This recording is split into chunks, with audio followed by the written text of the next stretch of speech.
तालियां हो जाए एक बारी, हंसने के लिए तैयार रहें। बजा दीजिए तालियां, क्योंकि तालियां बजाने से खून बढ़ता है और ना बजाए तो नाखून बढ़ते हैं। आप क्या बढ़ाना चाहते हैं वो आपके ऊपर निर्भर करता है। नमस्कार है आपको मेरा बारंबार, नमस्कार है आपको मेरा बारंबार, साहित्य आज तक पर लगा यह जनता दरबार। और यह जनता दरबार सुकोमल गीत हृदय के, काव्य मधुर झनकार शब्द अंतस की लय के और नतमस्तक कवि सौम्य नमनित बार बार है। आप सभी को सदा हृदय से नमस्कार है, आप सभी को सदा हृदय से नमस्कार है। ताली बजाने में कंजूसी मत करिएगा। यदि आप नहीं बजाएंगे तो ये 5 मिनट का काव्य पाठ 15 मिनट का या 20 मिनट का भी हो सकता है।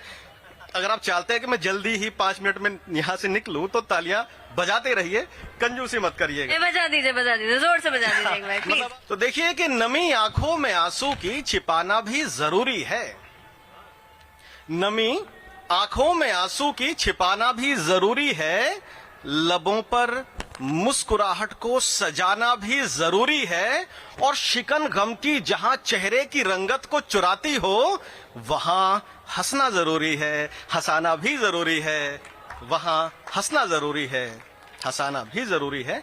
हंसने हंसाने के लिए कुछ बातें, पर उससे पहले जैसे कि ठंड का आगमन हो चुका है तो इस दिल्ली की सर्दी वैसे भी फेमस बहुत है, तो ठंड के स्वागत में कुछ ठिठुरती हुई पंक्तियां आपके सामने रखता हूं। देखिएगा कि ठिठुरे ठिठुरे ठौर पर ठाड़ी नटखट ठंड, ठिठुरे ठिठुरे ठौर पर ठाड़ी नटखट ठंड, ठगे ठिठुरती धूप को ठुमक ठुमक उद्दंड, और ठुमक ठुमक उद्दंड ठिठोली संग ठहा के, ठन ठन ठोके ताल ठाट से ठुमरी गा के, और ठीक ठीक कहे सौम्य ठहर ठेंगा दिखलाती, ठाव ठिकाने ठिरे ठंड तन को ठिठुराती, ठाव ठिकाने ठिरे ठंड तन को ठिठुराती।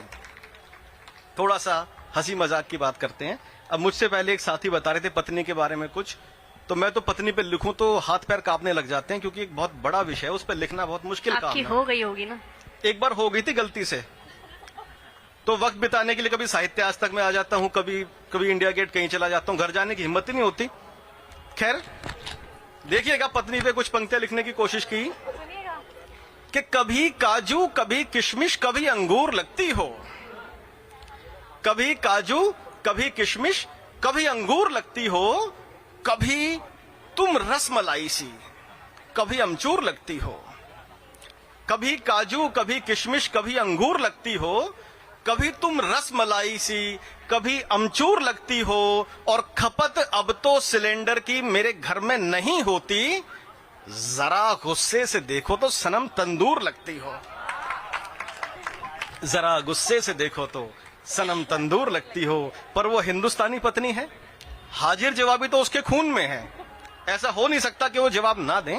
भारत की नारी सब पर भारी, तो उन्होंने भी 4 पंक्तियां कहीं मेरे लिए। उन्होंने कहा कि कभी रोमांस की टॉनिक कभी बीमार लगते हो, कभी रोमांस के टॉनिक कभी बीमार लगते हो, तुम इंटरनेट वाले दौर में अखबार लगते हो, कभी रोमांस की टॉनिक कभी बीमार लगते हो, तुम इंटरनेट वाले दौर में अखबार लगते हो, सदा रहते निठल्ले और बातों के शतक जड़ते, पिया हफ्ते के 7 दिन ही तुम इतवार लगते हो, पिया हफ्ते के 7 दिन ही तुम इतवार लगते हो।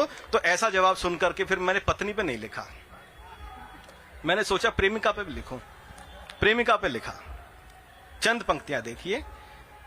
बहुत भारी पड़ा मुझको मोहब्बत का ये अफसाना, बहुत भारी पड़ा मुझको मोहब्बत का ये अफसाना, करा के घर जमी गिरवी हुई गायब वो रुखसाना, बहुत भारी पड़ा मुझको मोहब्बत का ये अफसाना, करा के घर जमी गिरवी हुई गायब वो रुखसाना, और महीनों बाद आई आज ही वो रूबरू मेरे, थमाकर कार्ड बोली भैया शादी में जरूर आना, थमाकर कार्ड बोली भैया शादी में जरूर आना। एक प्रयास और किया, उसके बाद फिर मैंने प्रयास करने बंद कर दिए। ये 4 पंक्तियां अंतिम और देख लीजिएगा कि